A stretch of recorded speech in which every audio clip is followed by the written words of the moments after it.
আসসালামু আলাইকুম সবাইকে। আপনারা কেমন আছেন?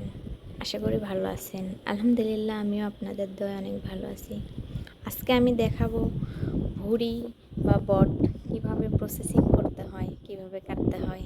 দেখেন আমার ভুঁড়ি কাটাটা কেমন হয়েছে, অবশ্যই আপনারা জানাবেন। তাই প্রথমে আমি ভুঁড়িটা খুব সুন্দরভাবে সেদ্ধ করে নিচ্ছি। এখানে ভুঁড়িটা ধোয়া আপনাদেরকে দেখাতে পারি নাই, কারণ ভুঁড়িটা পরিষ্কার করতে আমার অনেক সময় লেগেছে। আর এতক্ষণ বুঝতেছেন ক্যামেরাটা ধরে রাখা কোনোভাবে সম্ভব না। আর ভুঁড়ি পরিষ্কার করতে অনেক পরিশ্রমও হয়, আপনারাও সবাই জানেন। তাই ভুঁড়িটা পরিষ্কার করতে আমার অনেক শ্রম গেছে আর কি। তাই ভালোভাবে ভুঁড়িটা সেদ্ধ করে নেওয়ার পরে আমি কাটার কাজে চলে আসলাম। দেখেন আমার মতো আপনারাও অবশ্যই করেন এবং চেষ্টা করবেন এভাবে করার জন্য।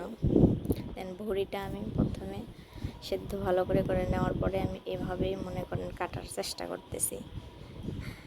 আর ভুঁড়িটা কাটার সময় অনেক সচেতনভাবে কাটতে হয়, কারণ ভুঁড়ি কাটার সময় ভুঁড়িতে একটু নরম হয়ে যায়। আর নরম জিনিস কাটার সময় দেখবেন যে হাত কাটে, এটা সব সময় লক্ষ্য করবেন।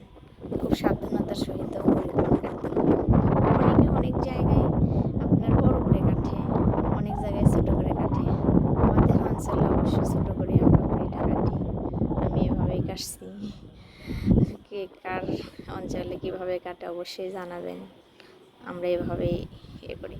ভুঁড়িটা কাটার সময় অবশ্যই লক্ষ্য করবেন কোথাও কোনো কিছু আছে কি না। অবশ্যই চুল থাকতে পারে, কারণ অনেক কষ্ট করে ধোয়ার পরও টুকিটাকি থাকতে পারে। ভুঁড়িতে অবশ্যই থাকে। আপনারা সচেতনভাবে কাটবেন যাতে কোনো ময়লা টয়লা না থাকে। খাওয়ার জিনিস বুঝতেছেন, খুব সাবধানতার সহিত এভাবে আমি আস্তে আস্তে কাটতেছি। তবে কাটতে আমার অনেক সময় লেগেছে। 5 কেজি ভুঁড়ি আনছিল তো অনেক সময় লেগেছে কাটতে। খুব সাবধানতার সহিত কাটছি এবং কাটতে কাটতে বারবার লক্ষ্য করছি কোথাও কিছু আছে কি না। অবশ্যই লক্ষ্য করতে হবে। আর আপনারা লক্ষ্য করবেন ভুঁড়িটা যাতে ভালোভাবে সেদ্ধ হয়, কারণ সেদ্ধ হওয়া ভুঁড়িগুলো কাটতেও অনেক লাগে, ভালোও লাগে এবং সময়ও কম লাগে, সাবধানতার সহিতও কাটা যায়।